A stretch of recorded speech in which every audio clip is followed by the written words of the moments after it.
Hello students, जय हिंद। Welcome back to my channel Jesus education point. देखिए बच्चे, अब हम आपके लिए वन बाय वन यहाँ पर रिवीजन सीरीज़ लेकर के आने वाले हैं। ठीक है, यहाँ पर आपको साइंस और मैथ्स क्लास 10th की वीडियोस मिल जाएंगी सारी की सारी। ओके, अगर आपको इनकेस कोई भी क्वेरी होती है तो बेटा आप कमेंट करके मुझे ज़रूर बता सकते हैं। ओके, तो बेटा स्टार्ट करते हैं। जैसा कि आपने थंबनेल में देखा होगा बेटा, इस वीडियो में हम बात करने वाले हैं chapter number 4 carbon and compounds का फुल एक्सप्लेनेशन। ओके, और यहाँ पर बच्चे मैं आपको जो है साथ साथ टॉपिक्स भी मेंशन कर दूंगा, सो दैट आप उसको नोट डाउन करना चाहते हैं नोट डाउन भी कर लेंगे और साथ साथ फिर रिवीजन भी कंप्लीट हो जाएगी। ओके, तो बेटा स्टार्ट करते हैं आज का चैप्टर टॉपिक जो भी आपका है कार्बन एंड इट्स कंपाउंड्स। देखिए बेटा, जैसा आपने पहले ही पढ़ा होगा कि कार्बन एक ऐसा एलिमेंट है ओके जिसके पास नंबर ऑफ इलेक्ट्रॉन्स कितने होते हैं बेटा? 6 नंबर ऑफ इलेक्ट्रॉन्स होते हैं और 6 से इसके पास प्रोटॉन्स होते हैं और 6 ही इसके पास एटॉमिक नंबर होता है। ओके, सिर्फ अगर मैं कार्बन एलिमेंट की अगर बात करूं, क्लियर बेटा?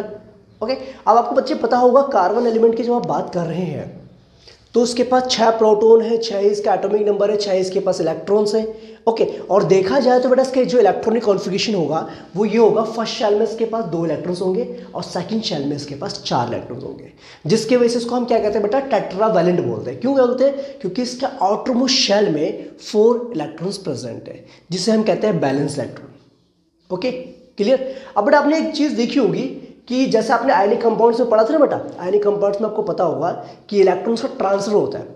एक एलिमेंट क्या करता है? लूज करता है, एक एलिमेंट आपके करता है गेन करता है। तो एक तरीके से उनके बीच में इलेक्ट्रोस्टैटिक फोर्स ऑफ अट्रैक्शन लगता है, जिसकी वजह से वो आपका आयनिक कंपाउंड फॉर्म करता है। ओके, लेकिन बेटा अब यहाँ पर अगर बात करें हम कार्बन की, तो कार्बन के पास बच्चा आउटर में शेल में 4 इलेक्ट्रॉन्स है, ये तो मैंने आपको बता दिया। अब कार्बन जो है ना बेटा, कार्बन की खास बात ये है, कार्बन के आउटर में शेल में 4 इलेक्ट्रॉन्स है और देखा जाए इसके पास 6 प्रोटॉन्स और 6 इलेक्ट्रॉन्स है। अगर ये इलेक्ट्रॉन्स को डोनेट करता है तो बेटा इसके लिए डिफिकल्ट होता है कि 4 इलेक्ट्रॉन को लूज करना, तो इसीलिए कार्बन जो है आपका C4+ आयंस नहीं बना सकता, क्योंकि अगर 4 इलेक्ट्रॉन्स को हमें लूज करवाना है बेटा तो it will required a very large amount of energy to remove the electrons. तो इलेक्ट्रॉन्स को रिमूव करने के लिए हमें बहुत ज़्यादा अमाउंट में एनर्जी देनी पड़ेगी, तभी जा करके ये पॉसिबल होगा। ठीक है, इसीलिए कार्बन जो है C4+ आयन नहीं बनाता है। ठीक है, चलो कोई बात नहीं, अगर लूज नहीं कर सकता गेन तो कर सकता है। ठीक हो, अब बच्चे गेन भी नहीं करेगा। अगर गेन करेगा तो आपको पता है 6 प्रोटॉन्स जो हमारे पास है वो 6 इलेक्ट्रॉन्स को होल्ड करके रखे हुए हैं, लेकिन अगर वो 4 इलेक्ट्रॉन्स को गेन कर लेगा तो इलेक्ट्रॉन्स कितने हो गए? 10 इलेक्ट्रॉन्स हो जाएंगे ना हो जाएंगे? अब 6 प्रोटॉन्स जो है 10 इलेक्ट्रॉन्स को स्ट्रांगली होल्ड नहीं कर सकते, दैट्स वाई ये गेन भी नहीं करता। ओके, तो इसीलिए कार्बन क्या करता है बेटा? आपका कोवलेंट बॉन्ड बनाता है। कोवलेंट बॉन्ड बेसिकली क्या होता है? ऐसा बॉन्ड जो शेयरिंग करके बनता है, इलेक्ट्रॉन को शेयर करके बनाया जाता है। Okay, clear? तो इसीलिए कार्बन ना तो आयनिक बॉन्ड बनाता है बेटा, ठीक है, और इसीलिए कार्बन जो कोवलेंट बॉन्डिंग फॉर्म करता है, बिकॉज ना तो ये डोनेट करता है इलेक्ट्रॉन्स, ना ही ये गेन करता है। तो आई होप ये कॉन्सेप्ट आपको क्लियर हो गया है। Very nice. अब बेटा दूसरी बात, अगर हम कोवलेंट कंपाउंड्स की बात करें तो बेटा हमने उसको 3 कैटेगरीज में डिवाइड कर रखा है। एक आपको होता है कौन सा होता है बेटा? सिंगल कोवलेंट बॉन्ड, एक होता है आपका डबल कोवलेंट बॉन्ड, एक होता है आपका ट्रिपल कोवलेंट बॉन्ड होता है। ठीक है, अगर हम सिंगल कोवलेंट बॉन्ड की बात करें तो इसमें एक आप एग्जांपल ले सकते हैं, आप मीथेन का एग्जांपल ले सकते हैं, H2 गैस का एग्जांपल ले सकते हैं, Cl2 का एग्जांपल ले सकते हैं। ठीक है, इसमें होता है क्या ना बेटा कि जो हमारे 2 एटम्स हैं वो क्या करते हैं? अपने 1 इलेक्ट्रॉन को क्या करते हैं? शेयरिंग में इन्वॉल्व करवाते हैं। जैसे अगर हम H2 की बात कर रहे हैं तो दोनों के दोनों एटम क्या कर रहे हैं? आपके अपने अपने एक इलेक्ट्रॉन को शेयर कर रहे हैं और एक बॉन्ड फॉर्मेशन कर रहे हैं। ठीक है, और इसमें क्या होता है? आपका 1 पेयर ऑफ इलेक्ट्रॉन की शेयरिंग होती है, दैट्स वाई इसको हम कहते हैं सिंगल कोवलेंट बॉन्ड कहते हैं। ओके, और जिसमें 2 इलेक्ट्रॉन्स पेयर की शेयरिंग होगी उसे हम कहेंगे डबल बॉन्ड कहेंगे, जिसमें 3 की शेयरिंग होगी उसे हम ट्रिपल बॉन्ड कहेंगे। जैसे डबल बॉन्ड में आप O2 का एग्जांपल ले सकते हैं, और नाइट्रोजन में बच्चे आप जैसे ट्रिपल बॉन्ड में आप नाइट्रोजन का एग्जांपल ले सकते हैं। तो ये बच्चे क्या कर रहे हैं? आपके डबल बॉन्ड, ट्रिपल बॉन्ड और सिंगल बॉन्ड इस तरीके से फॉर्म होते हैं। ठीक है, बात समझ में आ गई? क्लियर? ठीक है, तो ये बात समझ में आ गई। अब बेटा एक पॉइंट आपका ये आता है, properties of covalent compounds. Covalent compounds की क्या क्या प्रॉपर्टीज होती हैं आपकी? देखिए पहली बात तो ये है कि इनका जो मेल्टिंग पॉइंट और बॉइलिंग पॉइंट होता है वो लो होता है। क्यों होता है लो? क्योंकि इनके मॉलिक्यूल्स के बीच में जो फोर्स ऑफ अट्रैक्शन होता है वो वीक होता है। ओके, दैट्स वाई ये आपका जो है इजीली मेल्ट हो जाता है और इजीली बॉइल हो जाता है। ओके, दूसरी बात, they are bad conductor of electricity, ये बैड कंडक्टर ऑफ इलेक्ट्रिसिटी भी होते हैं। क्यों होते हैं? बिकॉज बेटा इनके पास कोई फ्री आयंस नहीं होते हैं ताकि ये कंडक्शन कर सके। ओके, तो आई होप बेटा इतना कॉन्सेप्ट आपको समझ में आ गया है। ठीक है, कोवलेंट बॉन्ड आपको समझ में आ गया क्या होता है, कार्बन जो है कोवलेंट बॉन्ड क्यों बनाता है। ठीक है, और तीसरी बात मैंने आपको बताया था प्रॉपर्टीज के बारे में, वो भी आपको क्लियर हो गया। ओके, अब बच्चे बात करते हैं हम कार्बन के एलोट्रोप्स के बारे में। ओके, देखिए एलोट्रोप्स की अगर बात करें तो बेटा एक तरीके से क्या होता है, एलोट्रोप्स आपके बेसिकली ऐसे कंपाउंड्स होते हैं, ऐसे मतलब देखो डिफरेंट फॉर्म्स होती है किसी पार्टिकुलर कंपाउंड की, पार्टिकुलर एलिमेंट की। जैसे आपके हम बात करें कार्बन की बात करें तो कार्बन बेटा डिफरेंट फॉर्म्स में एग्जिस्ट करता है। जैसे आपका डायमंड हो गया, ग्रेफाइट हो गया, बकमिंस्टर फुलरिन हो गया, आपका।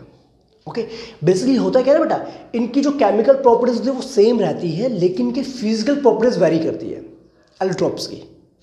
ओके, ठीक है, तो जैसे डायमंड की बात करें, डायमंड आपको पता है हार्डेस्ट सब्सटेंस माना जाता है, ट्रांसपेरेंट होता है, बैड कंडक्टर ऑफ हीट और इलेक्ट्रिसिटी होता है।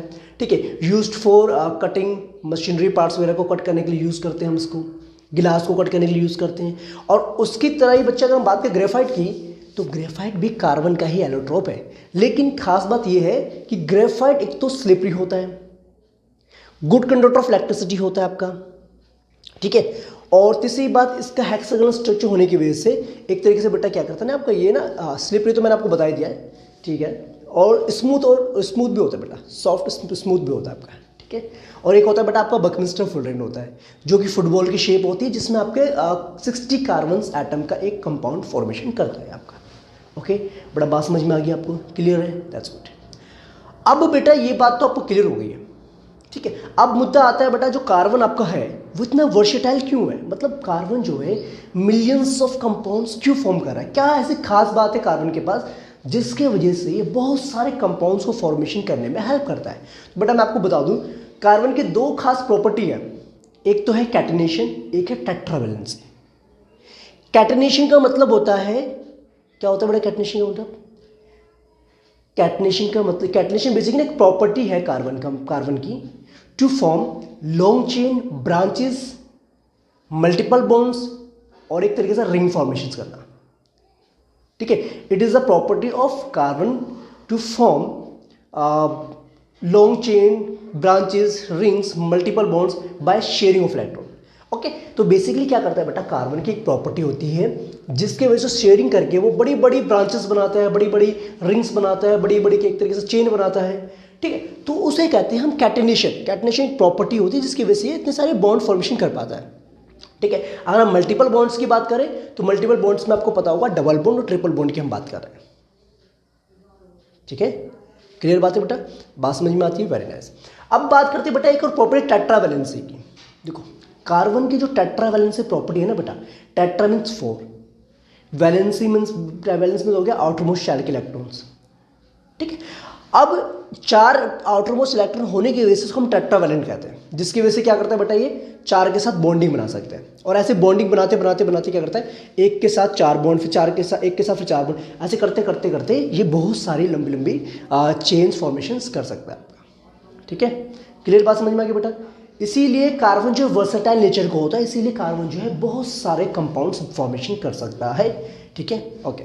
अब बेटा एक क्वेश्चन ये आता है, आपको पता होगा कि कार्बन जो कैटेनेशन प्रॉपर्टी शो कर रहा है वो तो आपको पता है शेयरिंग करके, लेकिन उसके पीछे एक और रीज़न है कि कार्बन जो है मैक्सिमम कैटेनेशन इसीलिए ही शो कर पा रहा है क्योंकि वो होता है स्मॉल साइज़ का। और स्मॉल साइज़ का होने की वजह से क्या होता है ना बेटा, इसका जो न्यूक्लियस है वो आउटरमोस्ट इलेक्ट्रॉन्स को, जो शेयर्ड इलेक्ट्रॉन्स होते हैं, उसको स्ट्रांगली होल्ड करके रखता है। क्या करता है, स्ट्रांगली होल्ड करके रखता है।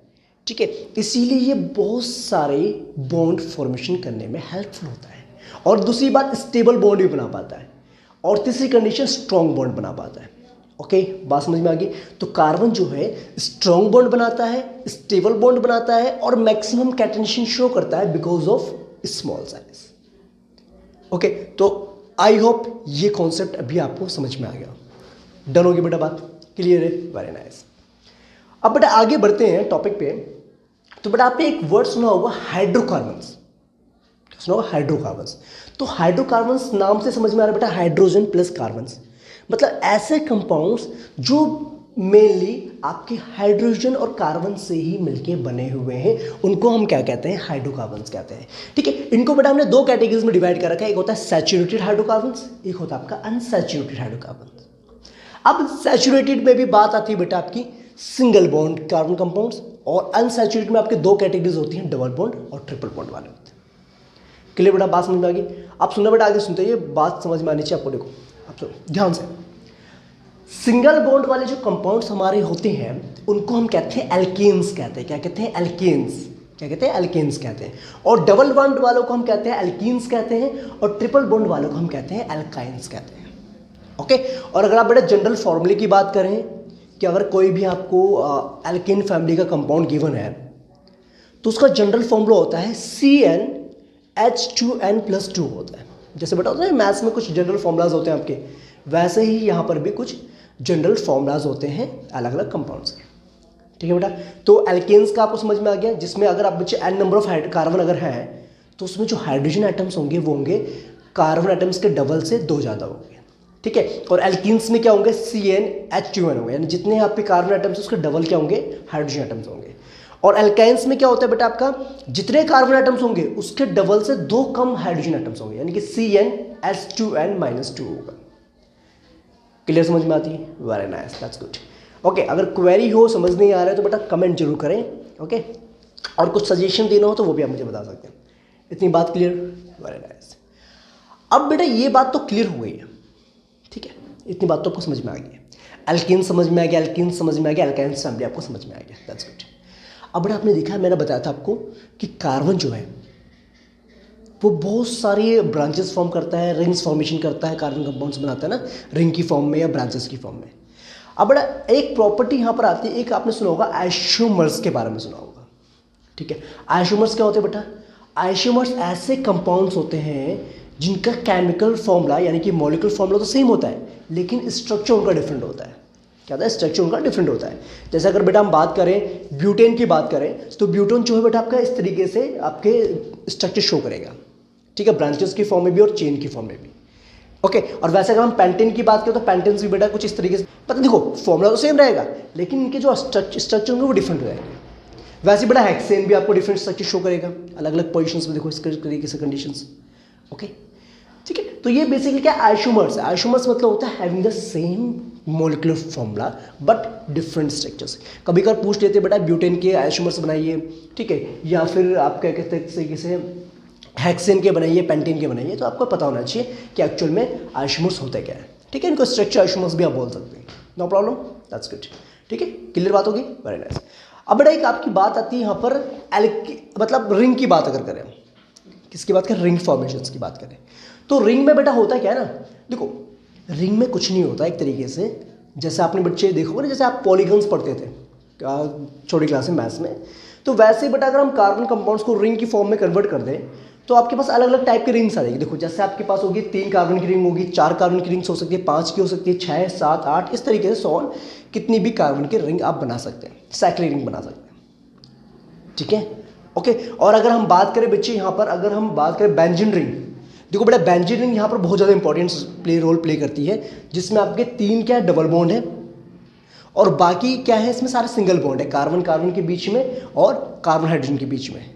ठीक है, देखो 3 तो इसमें सिंगल बॉन्ड हो गए जो कार्बन कार्बन के बीच में बन रहे हैं, और 6 सिंगल बॉन्ड हो गए जो कार्बन हाइड्रोजन के बीच में बन रहे हैं, यानी टोटल जो है यहाँ पर 9 सिंगल बॉन्ड हो गए और 3 आपके डबल बॉन्ड हो जाएंगे। It's clear note? एक आपका आता बेटा आपका देखो इतनी बात समझ में आ गई, वेरी नाइस। अब बेटा बात आती है नोमेनक्लेचर की। नोमेनक्लेचर इसलिए पढ़ा रहा हूँ क्योंकि अब बच्चे इन साइक्लिक कंपाउंड्स के नाम आप तभी बता पाओगे जो आपको नोमेनक्लेचर आता होगा। ठीक है, नोमेनक्लेचर मीन्स नामकरण करना। अब देखो ऑब्वियस, देखो जैसे हमारा नाम रखा गया है वैसे इन कंपाउंड्स के भी नाम रखे गए हैं कि उन्होंने रखे IUPAC आपके होते हैं international union of pure and applied chemistry, उन्होंने इनके नाम रखे, इन कंपाउंड्स के आपको नाम मेंशन करवाए। अब देखिए कैसे, देखो बेटा सुनो, सबसे पहले तो बेटा आपको वर्ड रूट पता होना चाहिए। वर्ड रूट मतलब कि जो कार्बन कंपाउंड आपका है उसका नाम एक्चुअल में स्टार्ट कैसे होगा, उसका मेन नाम होगा क्या। ठीक है, सरनेम यानी मतलब एक तरीके से नाम क्या होगा, सरनेम तो नहीं कह सकते, नाम स्टार्टिंग क्या होगा आपका। ठीक है, जैसे अगर एक कार्बन होगा तो उसको हम मैथ से कह सकते हैं, METH कह सकते हैं। अगर 2 कार्बन होंगे तो उसको एथ कह सकते हैं।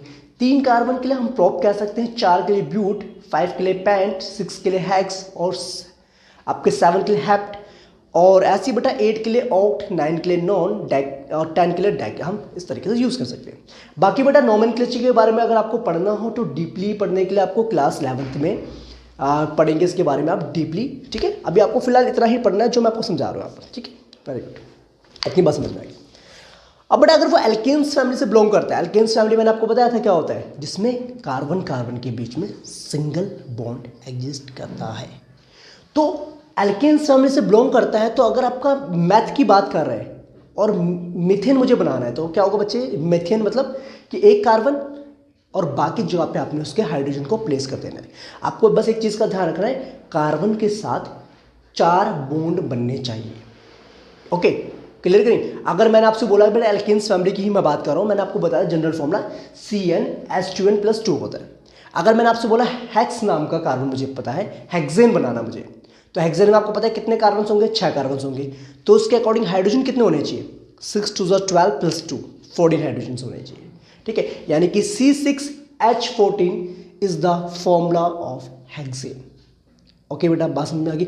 अगर कार्बन कार्बन के बीच में बेटा सिंगल बॉन्ड है और आपको पता है कि नंबर ऑफ कार्बन कितने हैं, तो आप बता सकते हैं कि इसका नाम क्या होगा, ठीक है। अगर एक कार्बन है तो मीथेन हो जाएगा, 2 इथेन, 3 प्रोपेन, ब्यूटेन, हेक्सेन, इस तरीके से चलता जाएगा बेटा आपका। Okay done. 10 होंगे तो डेकेन आप बोल सकते हो, कोई दिक्कत की बात नहीं।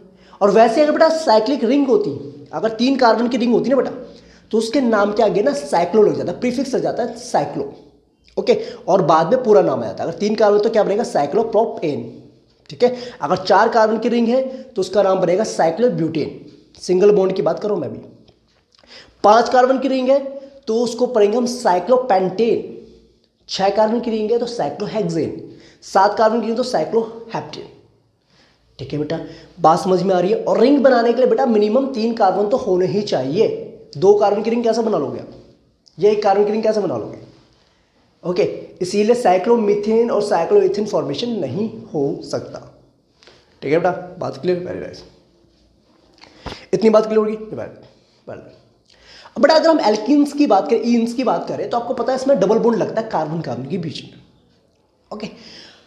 अब कार्बन कार्बन के बीच में डबल बॉन्ड लगता है तो उसका मतलब बेटा आपको पता है कम से कम 2 कार्बन तो हमारे पास होने चाहिए। इसका मतलब इथीन तो बनेगा नहीं, सॉरी, इसका मतलब मिथीन फॉर्मेशन आपका नहीं होगा, इथीन फॉर्मेशन तो होगा आपका, ठीक है। तो मिनिमम 2 कार्बन्स आपके पास होने चाहिए, तो इसलिए मिथीन फॉर्मेशन नहीं होगा आपका, ठीक है, क्योंकि उसमें तो एक ही कार्बन है। तो इथीन हो सकता है आपका, प्रोपीन हो सकता है, ब्यूटीन हो सकता है, पेंटीन हो सकता है, हेक्सीन हो सकता है, और इस तरीके से आपका चलता रहेगा। अगर हम बात करें बेटा ट्रिपल बॉन्ड की बात करें, अल्काइन्स फैमिली की बात करें, तो उसमें भी आपका मिथाइन फॉर्मेशन नहीं होगा, बिकॉज आपको पता है डबल बॉन्ड ट्रिपल बॉन्ड के लिए मिनिमम 2 कार्बन एटम्स तो होने ही चाहिए, अदरवाइज वो आपका मल्टीपल बॉन्ड्स फॉर्मेशन नहीं करेगा, ठीक है। इसीलिए मिथीन और मिथाइन फॉर्मेशंस नहीं होता है, बिकॉज कम से कम हमारे पास 2 कार्बन एटम्स तो होने ही चाहिए ताकि हम जो है मल्टीपल बॉन्ड्स बना सकें। डन बच्चे, वेरी नाइस। अब एल्केन्स फैमिली में बेटा जो है इथाइन, आपका प्रोपाइन, ब्यूटाइन, पेंटाइन, हेक्सेन, इस तरीके से चलते हैं। वो डिपेंड करता है कितने आपके पास कार्बन एटम्स प्रेजेंट है और ट्रिपल बॉन्ड है तो उसके हिसाब से उसका नाम आ जाएगा। इतनी बात आपको समझ में आती है, वेरी नाइस, कोई दिक्कत नहीं यहाँ तक, ठीक है बेटा।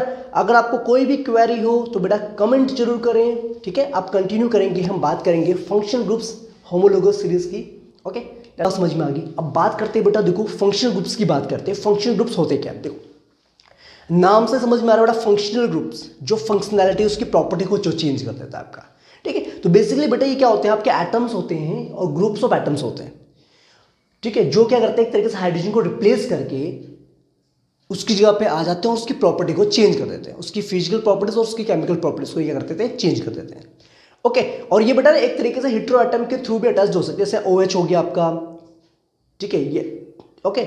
और या फिर क्लोरीन ग्रुप हो गया, Cl हो गया, Br हो गया, ये सारे हेटेरो एटम्स कहते हैं, इनको कहते हैं हेटेरो एटम्स, मतलब different atoms other than carbon and hydrogen. ऐसे एटम्स जो हाइड्रोजन और कार्बन के अलावा जो एटम्स अटैच हो रहे हैं ना, उसको कहते हैं हेटेरो एटम कहते हैं, ओके। तो फंक्शन ग्रुप समझ में आ गया बेटा। फंक्शन ग्रुप्स बेसिकली क्या करते हैं, हाइड्रोजन को रिप्लेस करके उसकी जगह पे हम उसको अटैच कर देते हैं और क्या करते हैं, उसकी प्रॉपर्टी को चेंज कर देते हैं, उसकी केमिकल प्रॉपर्टीज और फिजिकल प्रॉपर्टी को चेंज कर देते हैं। जैसे हम बात करें बेटा, सबसे पहले देखो आपको पता होगा अल्कोहल्स फैमिली की अगर हम बात करें, अल्कोहल, तो बेटा इसमें जो ग्रुप होता है वो OH ग्रुप होता है। ओके, और यहाँ पर लगता है प्रीफिक्स नहीं सॉरी, यहाँ पर लगता है आपका सफिक्स लगता है आपका। ओके, यहाँ पर क्या लगता है, आपका सफिक्स लगता है, और सफिक्स वो लगता है आपका OL लग जाएगा। मतलब अगर आपके सपोज कीजिए कोई कार्बन की चेन है, जैसे मैंने कहा मेरे पास इथेन है, अब इथेन में से बेटा मैंने यहाँ पर एक हाइड्रोजन को रिप्लेस करके इसकी जगह पर अगर मैं एक OH ग्रुप लगा दूँ तो ये बन जाएगा आपका, इथेन तो है, यहाँ पर बस H की जगह पे OH ग्रुप आ जाएगा, तो उसका नाम बेटा बन जाएगा, जो आपका सफिक्स होता है ना यहाँ पर OL लगता है, तो नाम तो पूरा वही रहेगा, इथेन रहेगा, साथ में OL लग जाएगा। और एक बात का ध्यान रखना बेटा, यहाँ पर जो E होता है ना उसको एलिमिनेट करना पड़ेगा, क्योंकि वोवेल्स एक साथ नहीं आ सकते, ठीक है, तो उसका नाम बन जाएगा आपका इथेनॉल बन जाएगा। वैसे अगर हम बात करें बेटा CH3 CH2 CH2OH की बात करें, तो उसमें देखा जाए 3 कार्बन आइटम्स है, और कौन सा ग्रुप लगा है, OH ग्रुप लगा है, तो उसका नाम बन जाएगा आपका प्रोपेनॉल बन जाएगा। क्लियर बेटा? तो इस तरीके से आप जो है किसी भी कार्बन कंपाउंड का नाम लिख सकते हैं जिसमें आपका OH ग्रुप अटैच्ड होगा। अगर OH ग्रुप अटैच्ड है तो समझ जाना बेटा ये अल्कोहल्स फैमिली से बिलोंग कर रहा है, और इसका जो सफिक्स लगेगा वो लगेगा आपका ऑल लगेगा, ठीक है, ये बात समझ में आ गई, वेरी गुड। अब बेटा अगर बात करें CHO ग्रुप की बात करें, यानी एल्डिहाइड ग्रुप की बात करें, ठीक है, अगर टर्मिनल्स में आपका CH ग्रुप लगता है, CHO ग्रुप लगता है, ठीक है, यानी CHO मतलब होता है C++OH, okay, clear, very good. तो ये बेसिकली बेटा क्या होगा, आपका एल्डिहाइड ग्रुप आपका होगा, और एल्डिहाइड ग्रुप में सफिक्स जो लगता है अल लगता है, AL लगता है, अल, ठीक है। अगर सपोज कीजिए आपके पास एक कार्बन की चेन है, जैसे आपको एक कार्बन यानी कि आपने मैंने लिख दिया HCHO, तो इसमें कितने कार्बन, एक कार्बन है, और कौन सा ग्रुप लगा है, CHO ग्रुप लगा हुआ है, तो उसका नाम बन जाएगा बेटा आपका मिथेनॉल बन जाएगा, मिथेनॉल, ओके, क्लियर, मिथेनॉल का नाम आ जाएगा, क्लियर, वेरी नाइस। और इसको हम कॉमन नेम होता है फॉर्मल एल्डिहाइड भी इसको हम बोलते हैं, फॉर्मल एल्डिहाइड भी हम इसको बोलते हैं, फॉर्मल एल्डिहाइड, ठीक है बेटा, बात समझ में। अगर मेरे पास होते हैं 4 कार्बन होते हैं इस तरीके से CH3 CH2 CH2 CHO होता, तो उसका नाम बनता है बेटा 4 carbon means butane, single bond है, CHO ग्रुप लगाए तो अल लग जाएगा, यानी ब्यूटेनॉल हो जाएगा इसका नाम, perfect, no problem, that's good. Third condition, third बेटा कीटोन्स फैमिली की बात करें, कीटोन्स में बेटा एक खास बात का ध्यान रखना है, इसमें जो ये ग्रुप है ना आपका C++O वाला ग्रुप, ये हमेशा 2 कार्बन एटम्स के बीच में ही लगेगा, टर्मिनल्स में इस ग्रुप को नहीं लगा सकते, ये हमेशा 2 कार्बन एटम्स के बीच में ही लगेगा, इसीलिए बेटा ना तो मिथेनॉल बनता है ना ही इथेनॉल बना सकते।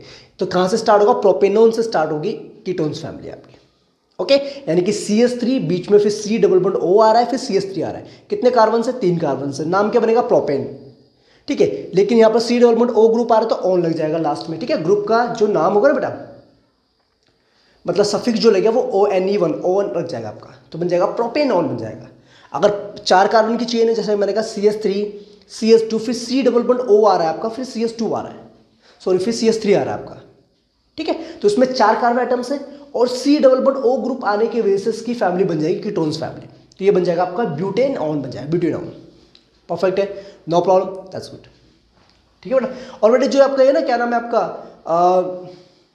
CH3 C++O CH3 प्रोपेनॉल को कॉमन नेम इसका एस्टोन भी होता है, इसको हम एस्टोन भी बोलते हैं, ठीक है बेटा, नो प्रॉब्लम, दैट्स गुड।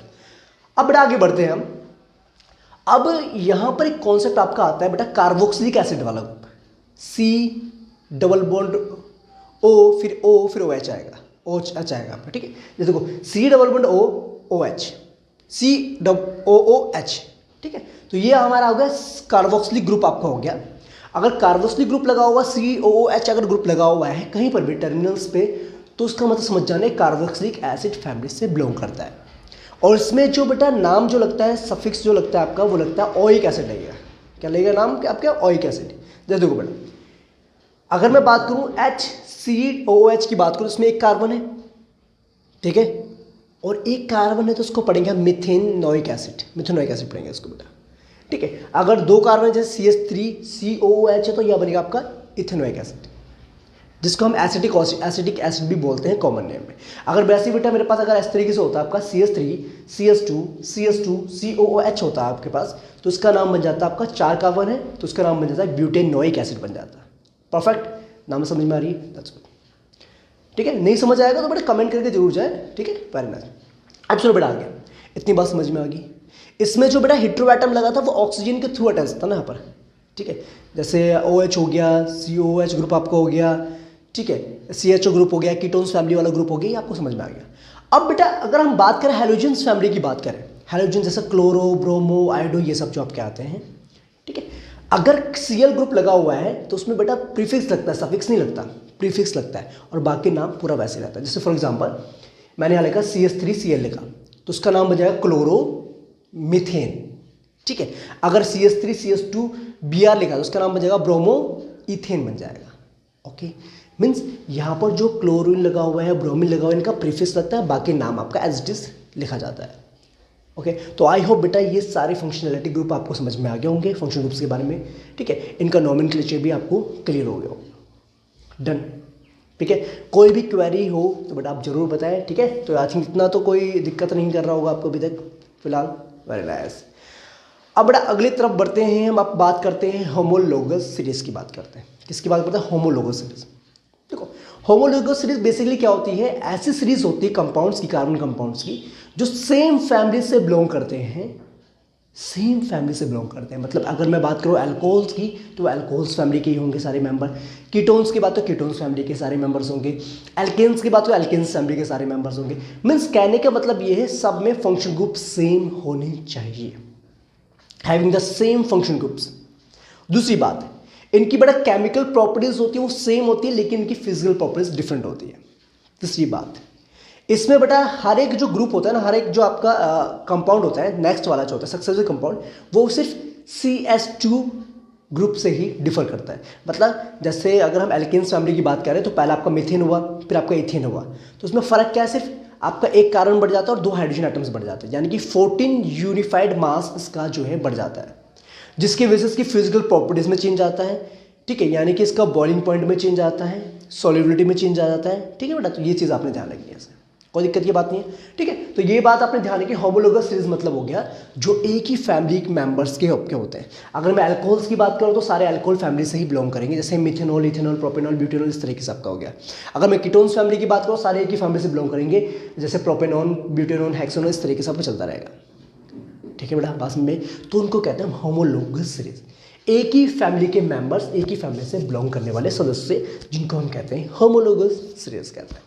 तो आई होप इतना कॉन्सेप्ट आपका डन हो गया। ठीक है, अगर आपको समझ में आ गया तो थम्स अप करेंगे बेटा, लाइक करेंगे, शेयर करिए और सब्सक्राइब कीजिए मेरे चैनल को। ओके, तो आगे बढ़ते हैं अपने नेक्स्ट टॉपिक की तरफ। Let's continue. नोमेनक्लेचर का कॉन्सेप्ट बेटा मैं आपको ऑलरेडी बता चुका हूँ, तो उसमें अब फर्दर हम डिस्कशन नहीं करेंगे, ज़्यादा टाइम आपको वेस्ट नहीं करवाएंगे। अब बात करते हैं बेटा केमिकल प्रॉपर्टीज़ की, हम बात करेंगे वो भी कार्बन कंपाउंड्स की। ठीक है, chemical properties of carbon compounds, जो कि आपका लास्ट टाइम सिलेबस में इंक्लूडेड नहीं था। ओके, देखिए बेटा, पहली बात यहाँ पर बेसिकली बेटा हम 4 प्रॉपर्टीज़ के बारे में ही बात करने वाले हैं जो हमारे एनसीईआरटी में मेंशन है।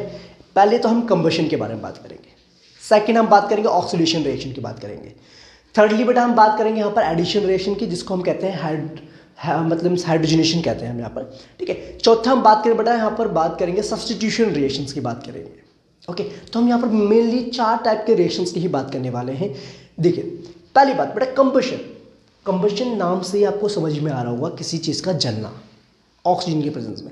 ऑब्वियसली बात है, कोई भी चीज़ बेटा जलती है तो वो ऑक्सीजन के प्रेजेंस में ही चलती है। अगर उसको ऑक्सीजन सप्लाई नहीं होगी तो वो बर्न नहीं होगा, ये बात आपको पता है। अब बेटा एक बात ध्यान रखनी है, कार्बन कंपाउंड्स को जब भी बर्न किया जाता है एयर में, ऑक्सीजन के प्रेजेंस में, तो आप एक बात का ध्यान रखेंगे, इसमें कार्बन डाइऑक्साइड गैस निकलती है, वाटर फॉर्मेशन होता है और आपका हीट और लाइट फॉर्मेशन होती है। क्लियर बात है। अब बट एक चीज़ हो, यहाँ पर मैंने आपको बताया 2 कंपाउंड्स के बारे में बताया था, एक आपका सैचुरेटेड थे, एक आपके अनसैचुरेटेड कंपाउंड्स थे। ठीक है, अगर सैचुरेटेड कंपाउंड्स की आप बात करते हैं तो सैचुरेटेड कंपाउंड्स बेटा हमेशा आपको ब्लू कलर की फ्लेम प्रोवाइड करेंगे जब उनको बर्न किया जाता है इन प्रेजेंस ऑफ ऑक्सीजन के प्रेजेंस में। ठीक है, लेकिन अनसैचुरेटेड कंपाउंड्स जो होते हैं बेटा, अगर वो प्रॉपर उनका कंबशन नहीं होता है तो वो क्या करता है, आपके शूटी फ्लेम्स या आपका एक तरीके से ब्लैक स्मोक्स प्रोड्यूस करते हैं। ठीक है, क्योंकि वो प्रॉपरली बर्न नहीं हो पाते, इसीलिए उनके लिए प्रॉपर अमाउंट में ऑक्सीजन की सप्लाई की जाती है ताकि वो इस तरीके से प्रॉपरली जल सके और स्मोक प्रोड्यूस ना करे। अदरवाइज वो येलो कलर की फ्लेम प्रोड्यूस करते हैं आपके, जब उनको प्रॉपर ऑक्सीजन सप्लाई में बर्न किया जाता है। तो नो प्रॉब्लम, बात समझ में आती है बेटा। इसीलिए बेटा जब वेल्डिंग के लिए आप देखते हैं ना, देखो होगा आपने वहाँ पर इथाइन गैस का यूज़ किया जाता है। तो इथाइन गैस यूज़ करते हैं तो वहाँ पर आपको प्रॉपर अमाउंट में ऑक्सीजन सप्लाई करनी पड़ेगी, अदरवाइज वो इनकम्प्लीट कंबशन करेगा और इनकम्प्लीट कंबशन करने के बाद आपको पता है सोटी फ्लेम निकलेगी या फिर आपका जो फ्यूल होगा वेस्ट हो जाएगा।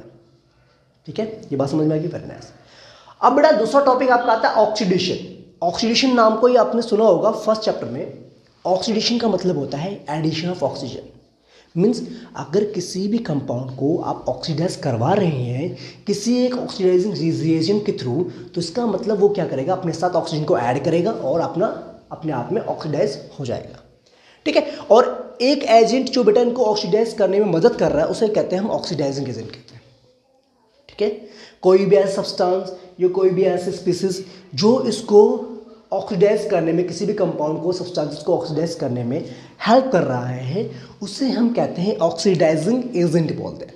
ओके, जैसे फॉर एग्जांपल बेटा यहाँ पर आप एग्जांपल देखिए, यहाँ पर हो क्या रहा है बेटा, इथेनॉल हमारे पास है। इथेनॉल का हम ऑक्सीडेशन करवा रहे हैं इन presence of alkaline potassium permanganate या फिर एसिडिफाइड पोटेशियम डाइक्रोमेट हम इसको बोलते हैं। ये एक तरीके से क्या है, आपके ऑक्सीडाइजिंग एजेंट है जो इथेनॉल को कन्वर्ट कर रहे हैं इथेनॉइक एसिड में, CH3COOH की फॉर्म में। परफेक्ट, ठीक है, तो ये चीज़ आपने ध्यान रखनी है। डन हो गया ना, तो कोई दिक्कत नहीं, वेरी नाइस। अब बेटा थर्ड कंडीशन बात करते हैं हम एडिशन रिएक्शन की बात करते हैं। नाम से समझ में आ रहा होगा बेटा एडिशन का मतलब, एडिशन मतलब किसी चीज़ का ऐड होना। ठीक है, देखिए बेटा, जैसे सपोज कीजिए मेरे पास कोई अनसैचुरेटेड कंपाउंड है, अनसैचुरेटेड समझते हैं जिसमें डबल बॉन्ड हो या ट्रिपल बॉन्ड हो। ठीक है, अब मेरे पास सपोज कीजिए यहाँ पर एल्कीन्स फैमिली का कंपाउंड आपको दे रखा है। ठीक है, अब मैं इसका हाइड्रोजनेशन करवा रहा हूँ। हाइड्रोजनेशन समझते हैं बेटा, addition of hydrogen in presence of a catalyst, जिसमें हम यहाँ पर एक निकल कैटलिस्ट यूज कर रहे हैं, प्लेटिनम भी यूज करते हैं, पैलेडियम भी, और मेटल्स, कुछ मेटल्स होते हैं जिनको हम एज अ कैटलिस्ट यूज करते हैं। ठीक है, कैटलिस्ट क्या करता है, एक तरीके से बेटा आपके रिएक्शन को फास्ट करता है और रिएक्शन को प्रोसीड होने में, सक्सीड होने में हेल्प करता है। ठीक है, तो इसीलिए हम यहाँ पर निकल कैटलिस्ट वगैरह यूज कर रहे हैं आपका।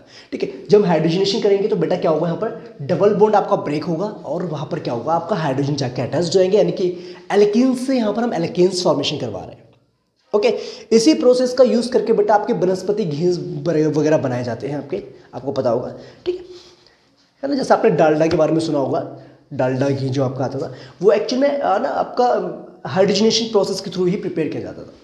ओके, और अनसैचुरेटेड जो कंपाउंड्स होते हैं बेटा, जैसे अनसैचुरेटेड जो ऑयल्स होते हैं ना आपके, वो आपके लिए यूजफुल होते हैं, जैसे वेजिटेबल्स ऑयल्स हो गए आपके, सारे अनसैचुरेटेड होते हैं। और सैचुरेटेड जो है आपके एनिमल्स ऑयल्स, वो आपके लिए हार्मफुल होते हैं, वो इतना आपके लिए यूजफुल नहीं होते हैं। ठीक है, तो ये बात आपको क्लियर होगी, बात समझ में आ गई बेटा। ठीक है, अब बेटा हमने फोर्थ रिएक्शन जो पढ़ना है वो है सब्सटीट्यूशन रिएक्शन। जैसे आपने मैथ्स में पढ़ते हैं ना बेटा कि एक वैल्यू के सब्सटीट्यूशन में हम दूसरी वैल्यू को ऐड डाल देते थे, वैसे यहाँ पर बात आ रही है। ठीक है, इसमें हम क्या करेंगे बेटा, हम यहाँ पर हाइड्रोजन को रिप्लेस करके उसकी जगह पे यहाँ पर हम एक हैलोजन ग्रुप अटैच करवाते जा रहे हैं। जैसे यहाँ पर हम क्या कर रहे हैं, यहाँ पर मीथेन का क्लोरीनेशन करवा रहे हैं। और क्लोरीनेशन किसके प्रेजेंस में करवा रहे हैं, हम करवा रहे हैं इसको in the presence of sunlight. Hμ लिखा हुआ है, यानी कि सनलाइट के प्रेजेंस में हम इसको क्या करवा रहे हैं, सब्सटीट्यूट करवा रहे हैं। और क्लोरीनेशन से क्या होगा बेटा, ये ना एक तरीके से हाइड्रोजन को रिप्लेस करता जाएगा और वहाँ पर बनाता जाएगा आपका, पहले एक हाइड्रोजन को हटाएगा तो CH3Cl बना देगा आपका। ठीक है, क्लोरोमीथेन बना देगा, फिर 2 हाइड्रोजन को अगर डाइक्लोरोमीथेन बना देगा, फिर 3 हाइड्रोजन को हटाएगा तो CHCl3 बना देगा। ठीक है, यानी कि ट्राइक्लोरोमीथेन बना देगा। अगर वो बेटा चारों हाइड्रोजन को रिप्लेस कर दे और कार्बन टेट्राक्लोराइड बना देगा आपका। ठीक है, तो उसे कहता है सब्सटीट्यूट करना। सब्सटीट्यूट मीन्स होता है कि उसको रिप्लेस करके, दूसरे एटम को रिप्लेस करके उसकी जगह पे खुद आ जाना। सब्सटीट्यूट उसकी जगह पे खुद बैठ गया आपका। ठीक है, तो ये थे बेटा कुछ केमिकल रिएक्शन जो आपको पढ़ने हैं। आई थिंक इतनी बात आपको समझ में आ गई होगी। अगर फिर भी कोई दिक्कत हो तो मुझे कमेंट करके बताएंगे। ठीक है, there are some compounds, important carbon compound जो आपके हैं उनके बारे में बात करते हैं, जिसमें बेटा हमें इथेनॉल के बारे में पढ़ना है और आपको इथेनोइक एसिड के बारे में बात करनी है। इथेनॉल की बात करें तो बेटा आपको पता है फिजिकल प्रॉपर्टीज की बात करें इसका, तो इसका मेल्टिंग पॉइंट और बॉइलिंग पॉइंट लो होता है। ये एक तरीके से बड़ा गुड सॉल्वेंट की तरह बिहेव करता है। इसको मेडिसिनल्स यूज़ के लिए भी काफ़ी यूज़ किया जाता है सर, कप सिरप्स में, टिंचर ऑफ आयोडीन के फॉर्म में भी इसको यूज़ करते हैं। ओके, तो ये एक तरीके से बेटा क्या है ना, ये आपका जो है यूजफुल भी है आपका एक तरीके से। Okay, clear. वेल, अब बेटा इसमें जो कुछ केमिकल प्रॉपर्टीज जो आपने पढ़नी है वो ये है। देखो पहली बात, अगर इथेनॉल को मैं सोडियम मेटल के साथ रिएक्शन करवाता हूँ ना बेटा, तो ये क्या करता है, वहाँ से H को रिप्लेस करके, मतलब कि हाइड्रोजन गैस को रिमूव करवा देगा और it leads to the formation of sodium ethoxide. मतलब अगर ये हाइड्रोजन गैस को रिवॉल्व करवा रहा है तो उसका मतलब कहीं ना कहीं हमारा इथेनॉल जो है एसिडिक बिहेवियर शो कर रहा है। या सुनो, ठीक है। तो यानी ये बात समझ में आ गई बेटा आपको कि जब हम इथेनॉल को यानी CH3CH2OH को सोडियम मेटल के साथ रिएक्शन करवाते हैं तो it leads to the formation of sodium ethoxide and hydrogen gas का यहाँ पर लिबरेशन आउट होता है। क्लियर बेटा, बात समझ में आती? ठीक। दूसरी कंडीशन बेटा, दूसरी केमिकल रिएक्शन, अगर हम इथेनॉल को कंसंट्रेटेड H2SO4 के साथ हीट करते हैं एक पार्टिकुलर टेम्परेचर पे, तो ये क्या प्रोड्यूस करता है बेटा, आपका इथीन बनाएगा और वाटर को रिमूव कर देगा। क्यों कर देगा? देखो, तो को रिमूव कर देगा क्योंकि यहाँ पर जो बेटा H2SO4 है ना आपका सल्फ्यूरिक एसिड, ये आपका एज अ डिहाइड्रेटिंग एजेंट की तरह काम कर रहा है क्योंकि ये यहाँ से वाटर को रिमूव कर दे रहा है और रिमूव करने के बाद it leads to the formation of ethene formation आपका कर रहा है आपका। ओके, तो बात समझ में आ गई बेटा। तो ये थी कुछ केमिकल रिएक्शंस आपको जो पता होनी चाहिए इथेनॉल की और कुछ फिजिकल प्रॉपर्टी जो आपको पता होने चाहिए। अब बच्चे बात करते हैं एक अनदर इंपॉर्टेंट कार्बन कंपाउंड की, दैट इज इथेनोइक एसिड, जिसको आप कहते हैं एसिडिक एसिड भी बोलते हैं, CH3COOH। ओके, अब बेसिकली बेटा ये जो कंपाउंड आपका है इसको हम जिसको हम एसिडिक एसिड भी बोल रहे हैं, इसका 5 से 8% जो सॉल्यूशन होता है ना बेटा वाटर में, उसको हम विनेगर कहते हैं। दूसरी बात बेटा, ये सर्दियों में जम जाता है इसलिए इसको हम ग्लेशियल एसिटिक एसिड भी बोलते हैं।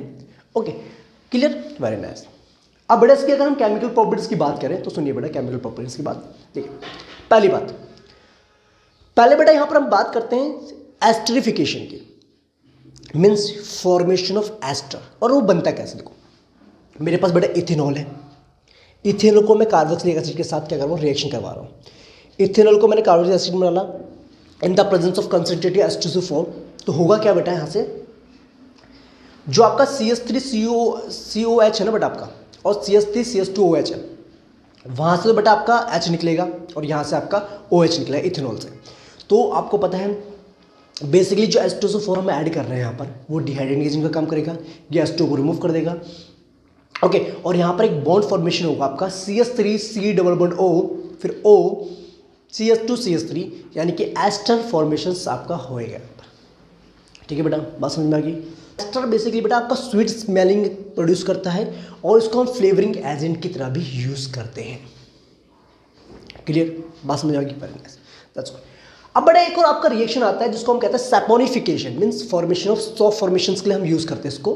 देखो इसमें हम क्या करवा रहे हैं बेटा, जो हमने एस्टर अभी प्रिपेयर किया ना बेटा, अब उस एस्टर को अगर मैं सोडियम हाइड्रोक्साइड के साथ रिएक्शन करवाता हूं ना तो it leads to the formation sodium salt of fatty acid, means sodium salt of acidic acid.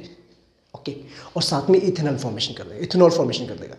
देखो कैसे, अब ये क्या करेगा बेटा, ये बनाएगा आपका CH3 C_O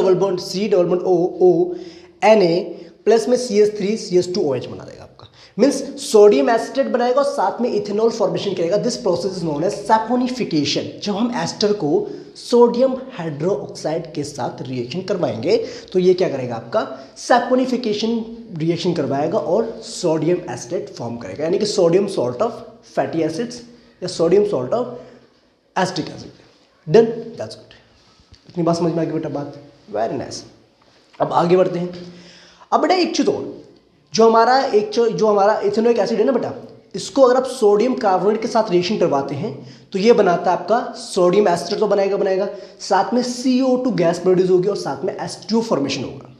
सेम ये बाइकार्बोनेट के साथ भी करता है, सोडियम एस्टेट बनाएगा और आपका CO2 गैस बनाएगा और आपका H2O बनाएगा। बस मॉलिक्यूल्स का थोड़ा बहुत इधर उधर फर्क पड़ता है। ठीक है, बस मेरी बाकी।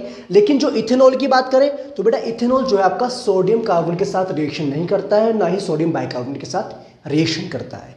तो इस रिएक्शन को हम इन दोनों कंपाउंड को डिस्टिंग्विश करने के लिए भी यूज कर सकते हैं। तो आई होप बेटा आपको यहाँ तक सारे कॉन्सेप्ट समझ में आ गए होंगे, केमिकल प्रॉपर्टीज आपको क्लियर हो गई हैं और इथेनॉल की प्रॉपर्टीज और इथेनोइक एसिड की केमिकल प्रॉपर्टीज भी आपको क्लियर हो गई होगी। ठीक है बेटा, अब चलें आगे कंटिन्यू करें। ठीक है, अगर आपको समझ में आते जा रही है बच्चे वीडियोस, कोई दिक्कत नहीं है तो आप कमेंट और लाइक शेयर सब्सक्राइब जरूर करें बेटा मेरे चैनल को। ठीक है, ऐसे ही बेटा आपको एक्सप्लेनेशन जो है यहाँ पर मिलती रहेगी। अगर आपको लगता है कि आप कोई भी टॉपिक में कोई क्वेरी हो, कुछ आपको कन्फ्यूजन हो, तो आप मुझे कमेंट करके जरूर बताएं। ठीक है, ओके, दैट्स गुड। बेटा इंपॉर्टेंट टॉपिक जो आपका आता है सोप्स एंड डिटर्जेंट्स के बारे में हम बात करेंगे। देखो बेटा, सोप प्रिपेयर करना मैंने आपको बताया था, अभी सैपोनिफिकेशन प्रोसेस मैंने आपको बताया था, आपको याद होगा। हाँ, तो वही चीज़ बेटा अगर हम बात करें, देखो पहले बताते बेटा सोप होता है क्या, डिटर्जेंट्स होते हैं क्या, इनको बताते फिर उसके बाद आपको आगे बताएंगे उनके क्लीनिंग प्रोसेस के बारे में। देखो पहली बात बेटा, सोप की बात करें तो सोप बेसिकली होता है सोडियम और पोटेशियम सॉल्ट होता है फैटी एसिड्स का, या हम कह सकते हैं कार्बोक्सिलिक एसिड के सोडियम और पोटेशियम सॉल्ट्स होते हैं आपके। क्लियर। और अगर हम बात करें किसकी, डिटर्जेंट्स की बात करें तो डिटर्जेंट्स बेसिकली होते हैं आपके बेटा सल्फोनेट और अमोनियम सॉल्ट्स होते हैं फैटी एसिड्स के। ठीक है, बस यही फर्क होता है और कुछ नहीं होता आपका, इतना ही फर्क है आपका डिटर्जेंट्स में और क्या नाम है आपका सोप में। Very nice. अब बेटा अगर बात करें, देखो आपको पता है बेटा, आपने देखा होगा जब हार्ड वाटर आप यूज़ करते हैं, हार्ड वाटर बेसिकली कौन सा होता है, जिसमें कैल्शियम मैग्नीशियम के सॉल्ट्स प्रेजेंट होते हैं। ठीक है, कैल्शियम सॉल्ट्स, कैल्शियम आयंस के सॉल्ट या मैग्नीशियम आयंस के सॉल्ट जो प्रेजेंट होते हैं, वो बेसिकली क्या करते हैं, एक तरीके से आपका सोप के साथ रिएक्शन करने के बाद स्कम फॉर्मेशन करवाते हैं। क्योंकि बेटा जो उसके सोडियम और पोटेशियम सॉल्ट होते हैं ना, वो कैल्शियम और मैग्नीशियम सॉल्ट के साथ रिएक्शन करके स्कम बनाते हैं, मतलब झाग नहीं बनाते, झाग के बजाय वो क्या बनाते हैं, एक तरीके से प्रिसिपिटेट बनाते हैं व्हाइट कलर का, जो इसकी वजह से आपका साबुन भी वेस्ट होता है। ओके, और क्लीन भी नहीं हो पाता आपके क्लोथ्स वगैरह या फिर आपकी बॉडी, अगर आप उससे नहाते हो तो, है ना, आपने देखा होगा ना व्हाइट कलर का प्रिसिपिटेट बन जाता है। ठीक है, जैसे कि मैंने आपको एक एक्सपेरिमेंट करके भी दिखा रखा है, आप जो है उसको जा करके देख सकते हैं। ठीक है, ओके ओके, आई बटन पे क्लिक करके देख सकते हो उसको बेटा। दूसरी बात बेटा, डिटर्जेंट्स की बात करें, डिटर्जेंट्स मैंने आपको बताया सल्फोनेट और अमोनियम सॉल्ट्स होते हैं फैटी एसिड्स के, वो कैल्शियम और मैग्नीशियम के साथ रिएक्शन नहीं करते हैं, कैल्शियम मैग्नीशियम के सॉल्ट के साथ रिएक्शन नहीं करते, इसीलिए हम जो है डिटर्जेंट्स का यूज़ कर सकते हैं हार्ड वाटर में भी, वो आपका क्लियरली जो है स्कम फॉर्मेशन नहीं करेंगे। ओके, तो इसीलिए हम जो है डिटर्जेंट्स को प्रीफर करते हैं, मतलब उनको क्या कहते हैं वॉश करने के लिए, जैसे शैम्पूज वगैरह आपके हो गए, है ना, तो इसका यूज़ करते हैं ताकि स्कम फॉर्मेशन ना हो और आपका जो है वो वेस्ट भी ना हो। ठीक है, डिटर्जेंट्स वेस्ट ना हो। ओके, अब सुनो बेटा बात, अब एक क्वेश्चन आता है बेटा कि जो सोप आपका है वो किस तरीके से क्लीन करता है आपका।